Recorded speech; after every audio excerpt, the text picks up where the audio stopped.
छोटा सा तो लेक्चर बहुत जल्दी खत्म हो जाएगा। बाकी बच्चे जो ऑनलाइन है, आपकी स्ट्रेंथ इतनी कम कि अपनी क्लास को जल्दी से टेक्स्ट करेंगे, सब बच्चे ज्वाइन करें। नहीं, आप नहीं कहेंगे।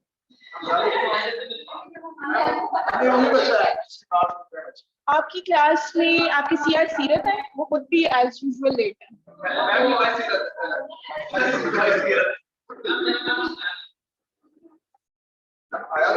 हसनैन रहने दे, वो कर देता। हमजा आप में से या बिलाल में से तो मैसेज करे सब बच्चों को। मैं तो ग्रुप में ही नहीं हूँ। आसम को कह रहा हूँ कर दे, हम कर देंगे। ओके फाइन, चलो हुसैन कर देता। Okay that's it girls.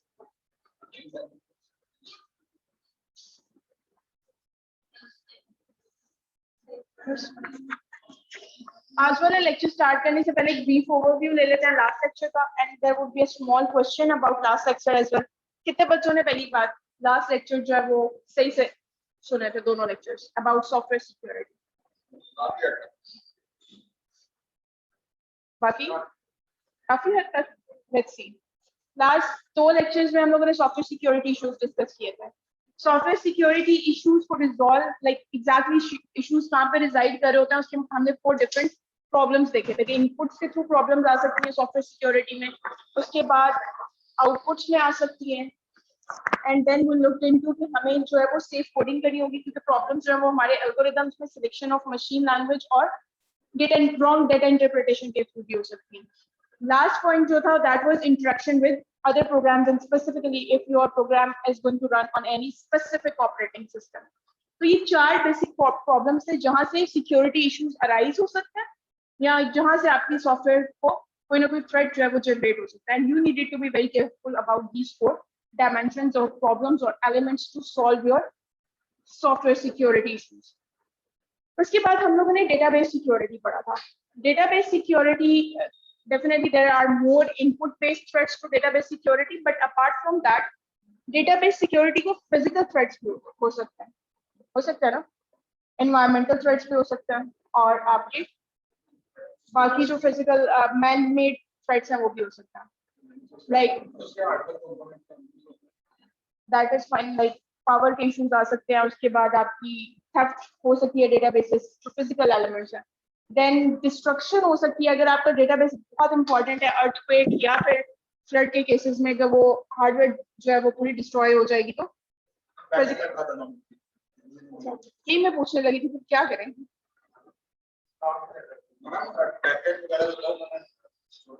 In that case सिर्फ बैकअप ही एक ऑप्शन है। What if you did backup ही आपने साथ ही रख दिया? नहीं, जहाँ पे आपने ओरिजिनल डेटाबेस पढ़ी हुई थी वहीं पे साथ ही बैकअप भी पड़ा हुआ है। अगर फिजिकल थ्रेट हुआ, डिस्ट्रक्शन हुई in case of earthquake, flood, तो दोनों डिस्ट्रॉय होंगे। नहीं, फिजिकल में नॉर्मली हाँ मैन मेड फिजिकल एक्सेस हो सकती है। दैट मीन्स बैकअप होना चाहिए, बट बैकअप जो है वो कहीं पे भी बैठो होना चाहिए, but you needed to be making sure कि आप उस बैकअप को भी प्रॉपर वे में प्लान करें। वो ऐसा ही नहीं हो जैसे मैंने अभी कहा कि आपने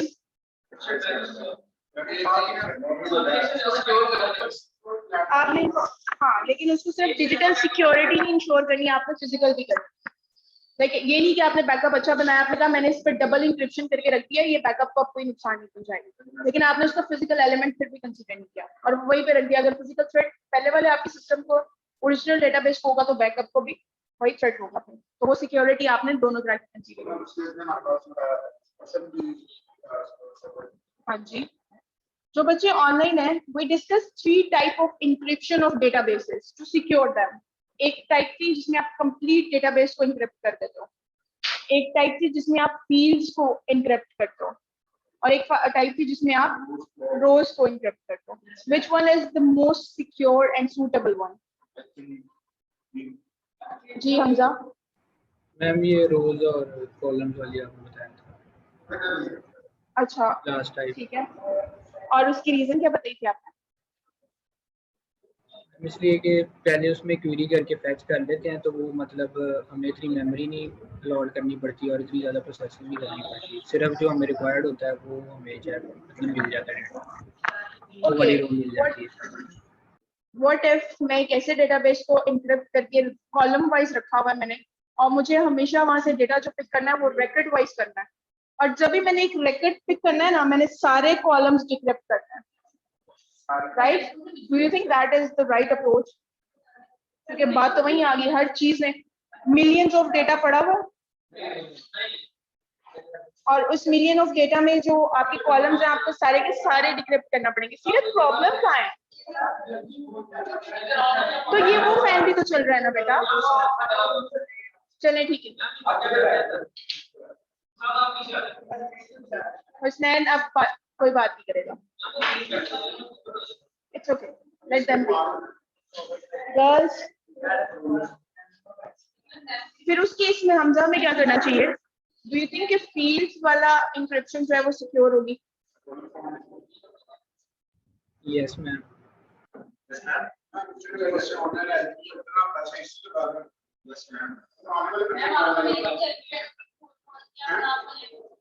आई डोंट थिंक सो इस केस में हमारा फील्ड बेस्ड इंक्रिप्शन जो सक्सेसफुल होगा।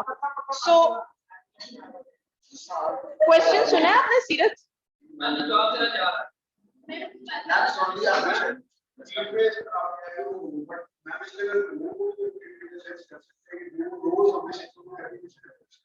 एक्चुअली ये सिलेक्शन जो है ना, ये डिपेंड करती है आपके सिनेरियो पे। अगर आपने किसी ऐसे डेटाबेस जहाँ से आपने हमेशा डेटा रो वाइज पिक करना है ना, तो वहां पे रो इंक्रिप्शन सूटेबल रहेगी, क्योंकि वहां पे अगर फील्ड इंक्रिप्शन करोगे तो एक रो का डेटा, एक रेकॉर्ड निकालने के लिए आपको सारे कॉलम्स डिक्रिप्ट करना पड़ेगा। और हाँ, और अगर कोई ऐसा डेटाबेस है जहाँ पे आप स्पेसिफिक रेकॉर्ड्स पिक करते हो, एक एक कॉलम से आउटपुट आ रही होती है, इन दैट केस फील्ड और या कॉलम इंक्रिप्शन जो है वो बेटर होगी। अगर कोई ऐसा डेटाबेस है जो आपका बैकअप डेटाबेस है, उसकी रादर देन आप रो वाइज करो या कॉलम वाइज सिलेक्शन करो, इट्स बेटर कि उसको कंप्लीटली इंक्रिप्ट करके रखो, क्योंकि वंस इन अ वाइल वो एक्सेस हो रहा है, और तब तो डिक्रिप्शन पावर आप इतनी तो मैनेज कर ही सकता है। हम सिर्फ उन डेटाबेसेस को कंप्लीटली इंक्रिप्ट नहीं करते जो डेटाबेस हम रेगुलरली यूज करो, like for may be every second और every minute we are trying to access that, उनको हम अगर कंप्लीट इंक्रिप्ट करके रख देंगे तो अगर उनमें मिलियंस ऑफ डेटा, तो डिक्रिप्शन प्रोसेसिंग पावर भी चेक कर लें और टाइम टेकिंग, तो वो बहुत ही गलत सिचुएशन होती है। सो दैट टोटली डिपेंड्स कि आप अपने डिफेंस में लॉजिक क्या दे रहे हो, मेरा डेटाबेस कौन सा है और उसको मैं इसी तरह जो है ना वो इंक्रिप्ट करके सिक्योर करना चाहूँगा। Data type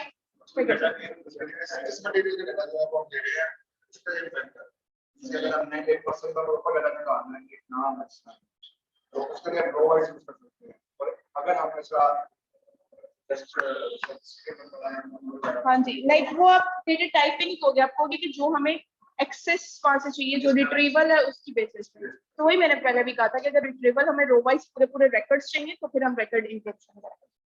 okay, that is it from previous lecture. आज वाले लेक्चर में we are going to discuss, basically we are going to discuss ethics, laws and regulations in information security, which I am expecting कि at least उसका ethics part जो है ना वो आपको पता होगा, मे बी लॉज पार्ट इतना पता ना हो, स्पेशली पाकिस्तान में। प्रोफेशनल प्रैक्टिसेस में एथिक्स पढ़े थे, लॉज पढ़े थे, जो चीज पढ़ी होती है वही नहीं आती होती। Okay, then there would be differentiation between laws and ethics, which I am again expecting that you must know a little bit. उसके बाद जो हम लोग चीज पढ़ेंगे that would be कि जो major laws है दुनिया में उनको थोड़ा थोड़ा डिस्कस करेंगे। We won't go in detail of those laws because फिर हर कंट्री में उन laws की भी आगे से स्पेसिफिक फॉर्म्स हैं। पाकिस्तान में जो data protection, personal data protection act है, उसको एक दफा देखेंगे, उसका बिल जो है ड्राफ्टिंग बिल 2017, उसको देखेंगे ताकि आपको पता चले कि कितना कॉम्प्लेक्स होता है ये सब कुछ, और there are so many discrepancies in that specific element. उसके बाद हम देखेंगे कि कैसे हर कल्चर में ethics different होता है, which I'm sure you must understand that. कुछ छोटी छोटी एग्जांपल्स हैं जो हम शुरू से सुनते आ रहे हैं, जैसे कि रेड कलर किसी कल्चर में डेंजर का साइन होता है, इनफैक्ट मेजॉरिटी कल्चर्स में डेंजर का साइन होता है, लेकिन चाइनीज कल्चर में वो सेलिब्रेशन साइन होता है। ऐसा ही है ना, like red color means there's some kind of celebration going on.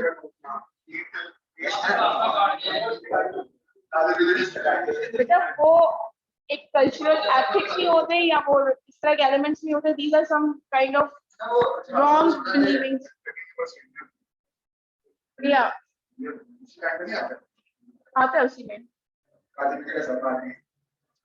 ये उस लाइन में नहीं आता. Okay, who's going to tell me कि laws और ethics में difference क्या होता है?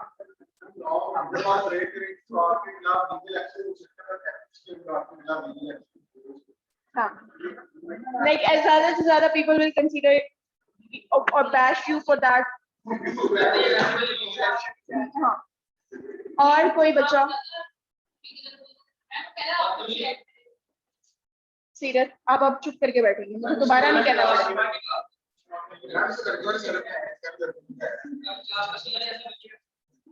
जो बच्चे ऑनलाइन है, what do you think what's difference between ethics and laws? Mics already capture a lot of distinct data, voice and everything. तो वो जो बाइक की भी जा रही होगी वो भी लग रहा होगा क्लास में शोर है, इससे प्लीज.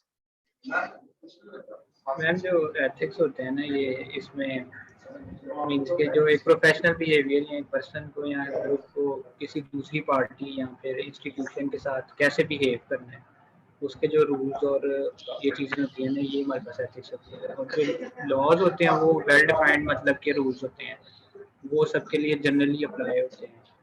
Yes, and generally तो खैर ethics भी अप्लाई होता है, बट अगेन जैसे एक स्टूडेंट ने कहा था, आपका नाम क्या बच्चा? साथ ने कहा था कि हम नॉर्मली एथिक्स भी सब पे अप्लाई होते हैं, लॉज भी होते हैं, लेकिन एथिक्स ब्रेक करने पे हमें पनिशमेंट नहीं होती और लॉज ब्रेक करने पे we have to be answerable someone. Normally जो आपके लॉज होते हैं they are drive from ethics. जो भी सोसाइटी में एथिक्स ऐसे होते हैं, the one that you want to fix in that specific society, उसको आप लॉज की फॉर्म में वहां पे इम्प्लीमेंट कर देते हो. अब जो एथिक्स होते हैं, laws are usually being implemented generally एक स्पेसिफिक एरिया में, मे बी वो नेशन वाइज हो, वर्ल्ड वाइज भी होता है. इंफॉर्मेशन सिक्योरिटी के बहुत से ऐसे लॉज हैं जो आपकी ओवरऑल वर्ल्ड वाइज इम्प्लीमेंटेड है. उसके बाद बहुत से लॉज ऐसे होते हैं जो नेशन वाइज इम्प्लीमेंटेड होते हैं. बहुत से लॉज ऐसे होते हैं जो स्पेसिफिक प्रोविंसेस में होते हैं, लाइक स्टेट्स कह सकते हो. एंड देन बहुत से लॉज ऐसे होते हैं जो डिस्ट्रिक्ट लेवल पे भी होते हैं. जैसे कि सिंध में बहुत से डिस्ट्रिक्ट हैं, उनमें जब कोई एक एक्स्ट्रा पब्लिक हॉलीडे का एक लॉ होता है, हमारे यहाँ वो नहीं होता. या फिर हमारे डिस्ट्रिक्ट्स में कभी कभी कोई एक एक्स्ट्रा हॉलीडे का लॉ होता है जो बेसिकली बाकी डिस्ट्रिक्ट्स में नहीं होता.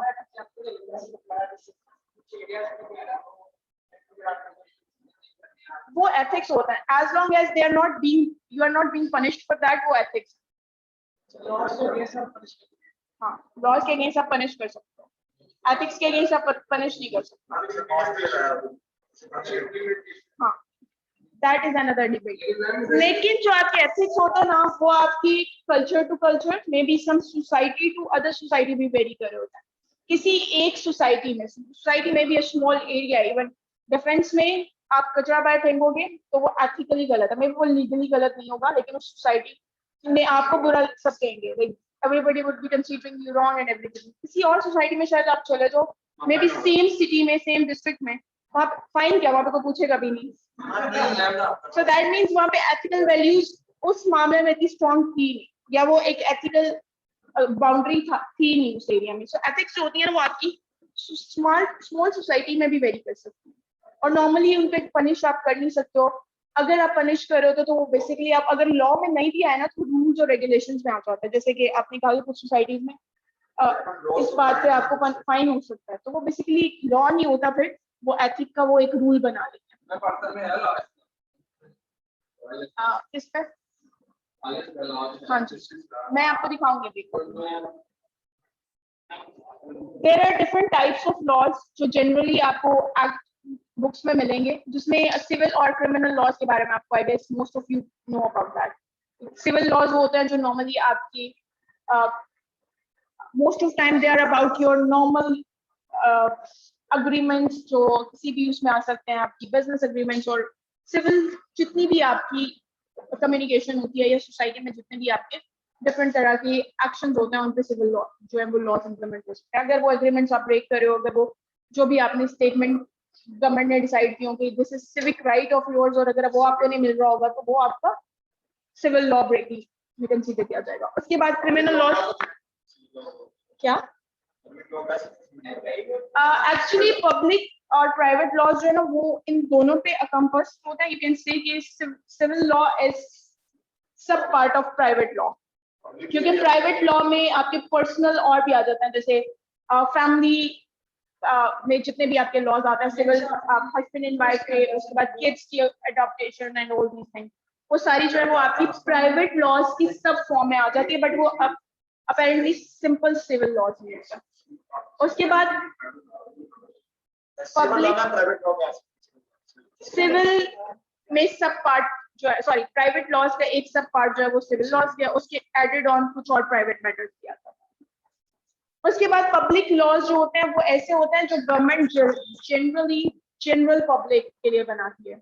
जैसे अगर government of Pakistan public protection के लिए कुछ बनाएगी, जैसे डेटा प्रोटेक्शन एक्ट जो होगा वो एक पब्लिक लॉ है, it doesn't fall in civil laws, क्योंकि वो हर पर्सन की पर्सनल एग्रीमेंट पे नहीं होगा, वो एक जनरल है जो गवर्नमेंट ने ओवरऑल बना के दे दिया आपको, and you need to follow that now. Criminal law जो होता है जिसमें आप किसी को, एक होता है फाइनेंशियल लॉस पहुंचाना, वो सिविल लॉ में आता है, एक होता है आप किसी को फिजिकली लॉस पहुंचाते हो, वो क्रिमिनल लॉ में आता है। तो आपका टू सम एक्सटेंट अगर तो आपने उसकी थ्रू फिजिकल लॉस पहुंचाया है किसी को, फाइनेंशियल लॉस पहुंचाया है किसी को, तो that usually will fall in public laws category of civil rights sometimes, but blackmailing भी सिविल राइट्स में आएगी। आपके सिविल राइट्स जो है वो आप एक सिविक एक सोसाइटी में रह रहे थे और उसमें आपका सिंपल राइट था कि आप फ्रीली जो मर्जी करें, और किसी ने आकर उसको बाउंड करने की कोशिश की, सो दैट मीन्स उसने आपके सिविक राइट्स को नुकसान पहुंचाया। लेकिन बुक्स में लिखा हुआ है ना बेटा, ऐसा नहीं है कि पाकिस्तान में नहीं होता, पाकिस्तान में होता है, किसी लॉयर से पूछो। अच्छा, आप इंफॉर्मेशन के बारे में बात कर रहे हो, लाइक आईएएस के बारे में। आईएएस का मैं अभी आपको एक एक्ट दिखाती हूँ जो 2017 में प्रपोज हुआ, उसमें प्रॉब्लम्स थी, वो अभी तक आपका एक्ट है, लॉ नहीं बना, and it's been working on since 2012। तो ये प्रॉब्लम नहीं है कि पाकिस्तान में इसके बारे में अभी तक कोई प्रॉपर लॉ है ही नहीं, तो फिर वो आपको कैसे justify. Still there are few laws about cyber bullying and all these things, उसके बारे में laws जो है वो exist कर रहे हैं, but security के बारे में जो law है वो अभी तक formulate नहीं हुआ। Okay, moving forward, privacy is very important issue, especially from the perspective of ethics. Privacy होती क्या है?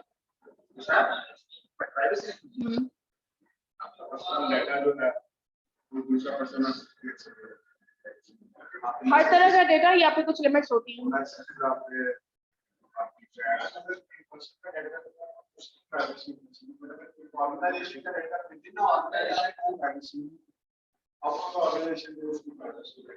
और अगर कोई organization without consent, without letting us know हमारा सारा डेटा जो है उसको यूटिलाइज करी होती है, जैसे Facebook, they don't let us know कि वो हमारा कौन सा डेटा जो है वो यूज कर रहे हैं, they are training their AI systems on to that, या वो किसी को सेल कर रहे हैं, तो क्या वो हमारे प्राइवेसी इश्यूज में आएगा? बिकॉज उन्होंने कंसेंट नहीं दिया हुआ।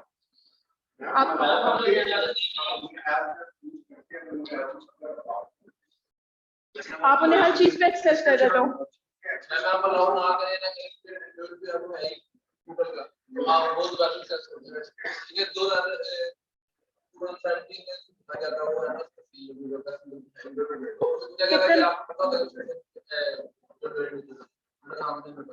कितने बच्चों ने कल या परसों की न्यूज थी कि फेसबुक को $25 बिलियन का जुर्माना किया फ्रांस में, but because of breaking these laws.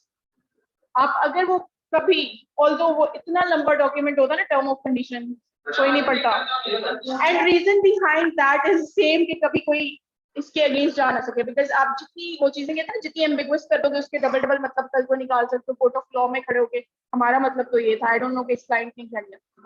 होता ही है कि अगर आप जनरली लॉ के अकॉर्डिंग अगर आप प्राइवेट डेटा को कंसेंट भी ले लेते हो, सो दैट मीन्स जैसे साधने का विद इन ऑर्गेनाइजेशन में भी यूज कर सकते हो, because you that specific person consented कि ठीक है आप यूज कर लो, बट उसने ये नहीं कहा कि अब आप इसको सेल करेंगे दूसरी ऑर्गेनाइजेशन को भी दें, या फिर किसी और ऑर्गेनाइजेशन को पूरा डेटा सेट दे दे ताकि वो अपने एआई सिस्टम्स को ट्रेन करता रहे उस पर, राइट? अगर आप ये ब्रीचेस करते हो तो वो प्राइवेसी ब्रीचेस होती है, बिकॉज आपने सिर्फ उस स्पेसिफिक ऑर्गेनाइजेशन को कंसेंट दिया, yes you can access my private information.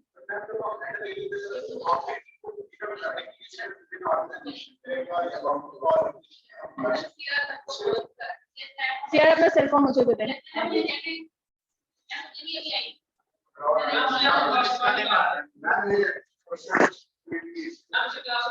Okay, जो बच्चे ऑनलाइन है, व्हाट दे थिंक कि प्राइवेसी कंसेंट के बाद बावजूद ऑर्गेनाइजेशन जो है वो data out of their boundary use करती हैं? यस मैम, करती। Yes ma'am. Yes ma'am. लेकिन अमाद आपको इतनी जल्दी क्यों है अटेंडेंस की बेटा?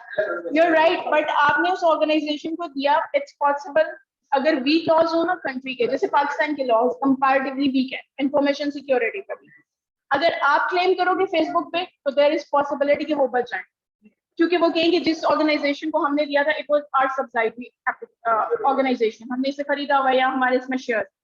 बट बाकी जितने भी कंट्रीज हैं उनके लॉज इस मामले में बहुत स्ट्रिक्ट हैं, और अगर आपने उन specific dimensions में move करना तो you needed to follow law of that specific country. So yes, organizations do use your private information for external use, but at the same time आपको जो है ना वो whose cell phone is this?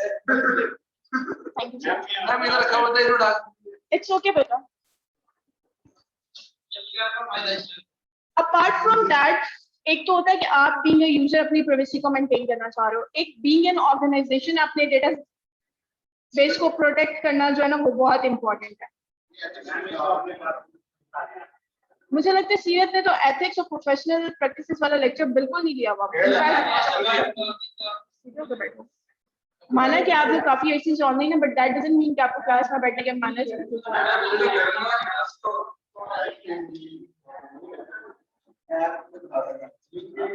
There is this. Miss इसका कसूर। Sorry आवाज नहीं आ रही, क्या पूछा आपने? ओके, जिसमें कह रहा हूँ सीरत भाई का कसूर भी है। Okay, there is this privacy act of US and UK. आप इसको एक दफा देखते हैं, डिफरेंट सेक्शंस हैं उनके जिसमें उन्होंने कस्टमर इंफॉर्मेशन को कैसे प्रोटेक्ट करना है उसके बारे में लॉज बनाए हुए हैं, but we haven't made US UK दिखाते हो पाकिस्तान। ओके गर्ल्स, बेटा इतनी गर्मी में आपको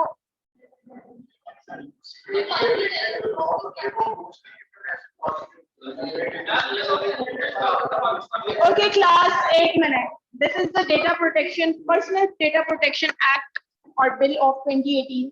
this is bill, it haven't been a law so far. Law की फॉर्मुलेशन में नहीं है, ये एक्ट ही आ रहा है। हाँ जी, पाकिस्तान में ये एक्ट ही 2017 में आया था, उसके बाद मॉडिफाई होकर 2018 में आया, अब मॉडिफाई होकर 2020 में आया हुआ है, जिसमें इसमें भी और मॉडिफिकेशंस की गई हैं।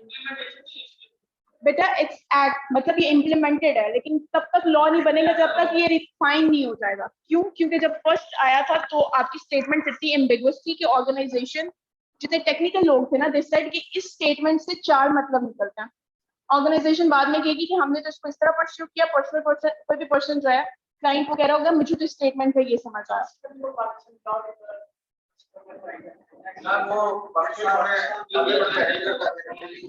ओके लेट्स जस्ट लुक कि इसमें हर चैप्टर में बात किस बारे में हो रही है।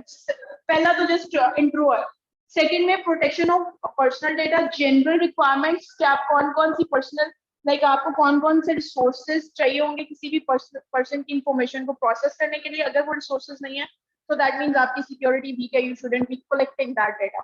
देन देयर इज कि अगर आपने कोई डेटा लाइक यूज कर रहे हो या किसी का खुद से यूटिलाइज कर रहे हो, you need to subject that data, बताना होगा that we are using this data. आपको पता है 99% in fact 100% e commerce sites Pakistan में अपनी बैंकिंग लिंक्स जो है वो नहीं रखते। What they do, already built in जो लिंक्स हैं, already built in banking online transaction forum है, उस पे रीड आउट कर देता है, रीडायरेक्ट कर देता है। और उसकी रीजन क्या है? क्योंकि हमें पता है कि we can't hold that much of protection by ourself. हम क्या करते हैं, ऑलरेडी एग्जिस्टिंग जो सिस्टम्स हैं उन पे रीडायरेक्ट करके ऑनलाइन पेमेंट्स और ये सब कुछ कर रहे होते हैं, क्योंकि हम अफोर्ड नहीं कर सकते, क्योंकि maybe we don't think कि हम इतना ज्यादा सिक्योरिटी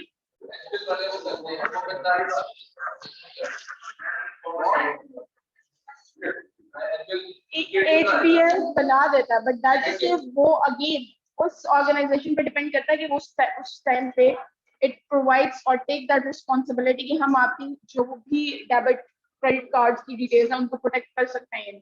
उनकी वेबसाइट इतनी सिक्योर होगी तो वो गेटवे पे सिक्योरिटी प्रोवाइड करेंगे। HBL तो दे देगा कि we are going to provide you that, but कौन सी organisation, as long as may be कोई ऑर्गेनाइजेशन, मैंने आज तक वैसे कोई ऐसी साइट या कोई ऐसी ऑर्गेनाइजेशन विजिट नहीं की जिसमें नहीं, गेटवे के अलावा जब आप ट्रांजैक्शन करते हो ऑनलाइन, तो आप वेबसाइट क्या करती हैं, आपको ट्रांजैक्शन के टाइम पे रीडायरेक्ट कर देती है एक सेंट्रलाइज्ड जो बैंकिंग सिस्टम है उस पे, उससे ही आप पेमेंट करते हो, क्योंकि बैंक उसके साथ कनेक्टेड है।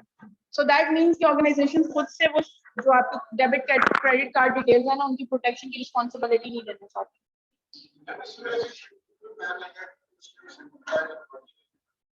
Nice. There are so many other ways, not just centralized authority, but there are so many different reasons behind that, क्योंकि अभी आप उसको ट्रैक नहीं कर सकते, you don't know about that। वही होगा जैसे हम पहले कुछ अर्से तक हुंडी और इन चीजों को नहीं रोक पा रहे थे ना, क्योंकि उसमें कोई ट्रैकिंग सिस्टम नहीं होता, we don't know कि हमने उसको सुपरवाइज कैसे करना है। तो अभी ऑल्दो बहुत से कंट्रीज हैं, जैसे यूएई में 2025 तक उन्होंने अपनी क्रिप्टो करेंसी का प्रोजेक्ट स्टार्ट किया हुआ है, चाइना ने ऑलरेडी लॉन्च कर दी है। सो इसी तरह मतलब पैसेज ऑफ टाइम जैसे जैसे लोग, हाँ हमेशा थोड़ा पीछे भी होता है।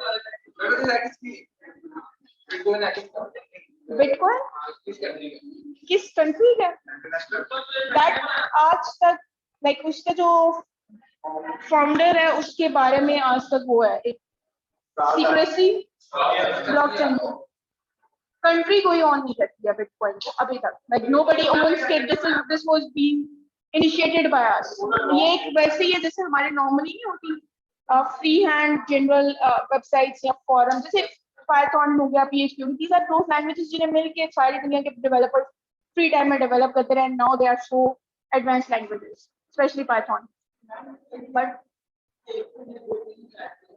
क्या इसके बारे में हम एंड में बहुत डिटेल बात कर सकते हैं, बिकॉज दैट इज समथिंग, हाँ जी, जो कि काफी लैकिंग है। गर्ल्स क्या इम्पोर्टेंट डिस्कस,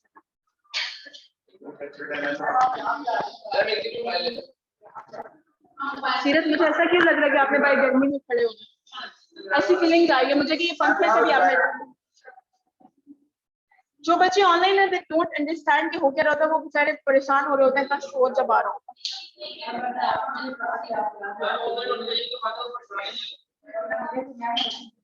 ओके, उसके बाद there are few laws regarding digital economic, जो भी आप डिजिटल इकोनॉमिक ट्रांजैक्शंस कर रहे होते हैं, एक्सपोर्ट, एस्पेनॉज या ट्रांजैक्शन के बारे में भी मल्टीपल लॉज हैं, स्पेशली वो कंट्रीज जिन्होंने डिजिटल ट्रांजैक्शंस पे बहुत ज्यादा फोकस करते हैं, क्योंकि हमारे यहाँ ये सारे काम नॉर्मली इंडिविजुअल्स हैं स्पेसिफिक बैंक्स के थ्रू करते हैं, तो वो बैंक्स जनरली इंटरनेशनल लॉज पे भी ही काम कर रहे हैं। पाकिस्तान में इस तरह का, इसीलिए पाकिस्तान में नॉर्मली जो एक्सपोर्टर्स होते हैं वो बहुत ज्यादा शोर मचा रहे होते हैं कि हमें कोई इकोनॉमिक प्रोटेक्शन नहीं है, ऐसा कोई लॉ नहीं है जो अगर हम पेमेंट कर दें और हमें बैड प्रोडक्ट रिसीव हो, या हम अच्छी प्रोडक्ट भेज दें और वहां से रिव्यूज आए कि आपने गलत प्रोडक्ट भेजी है, इसमें प्रॉब्लम थे, तो हमें कोई इकोनॉमिक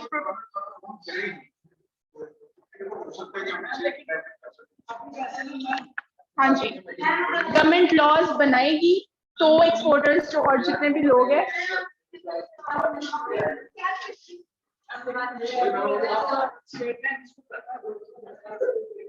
वो प्रोटेक्शन नहीं प्रोवाइड करता। For example, just take example, there was a big exporter, उसने कोई मैंगोज एक्सपोर्ट कर रहा था और वो बहुत उसकी $1 मिलियन की कोई डील थी, What happened that specific organization जिसने उन्हें रिसीव करना था, उन्होंने कहा कि हम 20% पेमेंट पहले करेंगे, शिपमेंट रिसीव होने के बाद 80% करेंगे. नाउ इंटरनेशनली दरमियान में आपके लॉज होते हैं, एक्ट्स होते हैं कि अगर वो बैक ऑफ कर जाए क्वालिटी की बेस पे या किसी पे, तो उसके खिलाफ आप एक्शन ले सकते हो. पाकिस्तान में ये प्रोटेक्शन नहीं है.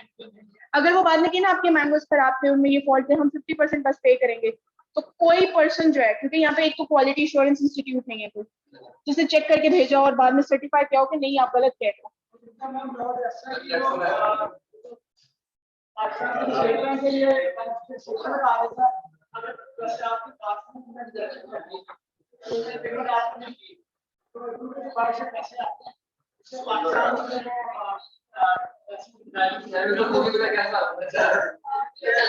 एक मिनट, पॉइंट को पूरा क्लियर करने थे. हाँ,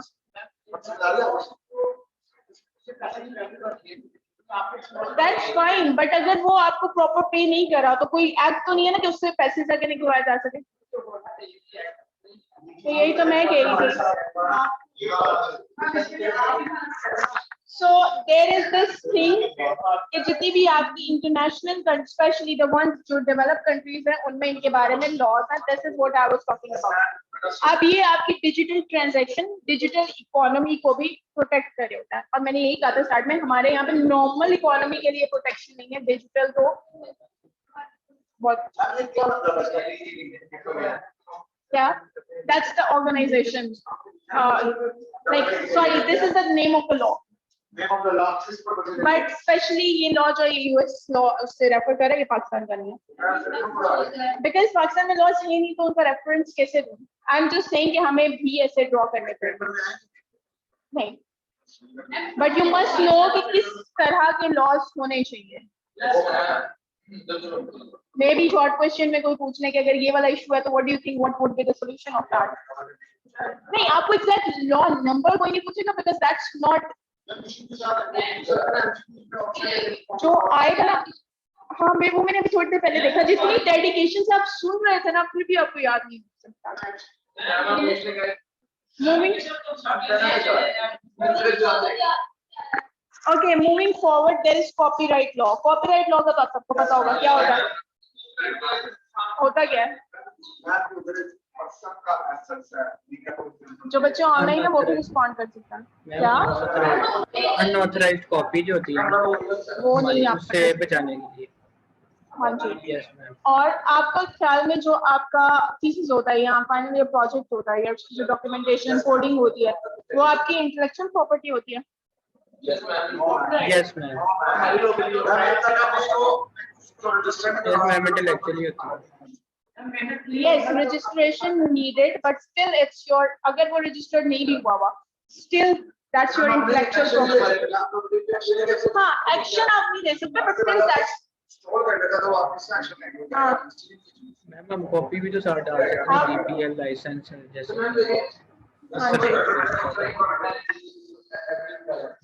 The thing is कि जब आप यूनिवर्सिटी में अपनी थीसिस डॉक्यूमेंटेशन या जो भी आपका डॉक्यूमेंटेशन होती है एफआईपी और कोड सबमिट कराते हो, यू फिल दिस फॉर्म जिसमें आप कहते हो कि हम यूनिवर्सिटी को इस इंटेलेक्चुअल प्रॉपर्टी का राइट दे रहे हैं. They can use this specific code anywhere where ever.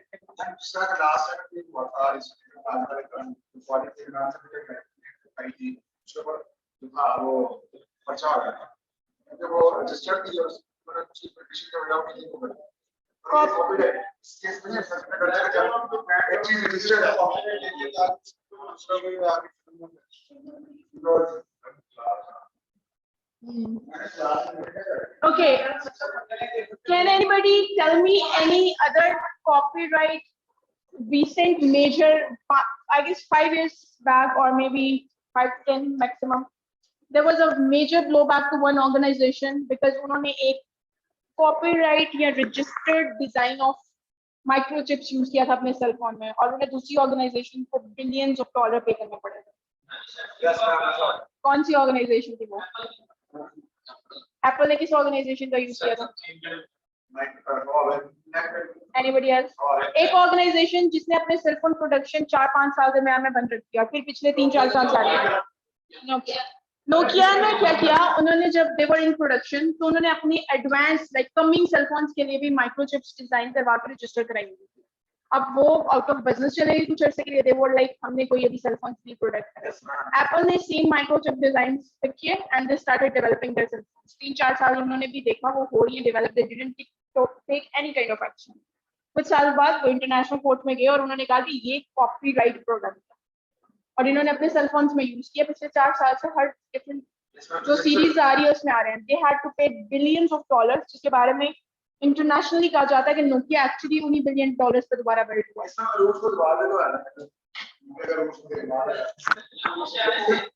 So that's why copyright laws are very important, and even आप जो छोटे-छोटे assignments बनाते हो, आपके FYPs, आपकी documentation, they are your intellectual properties. आप उनको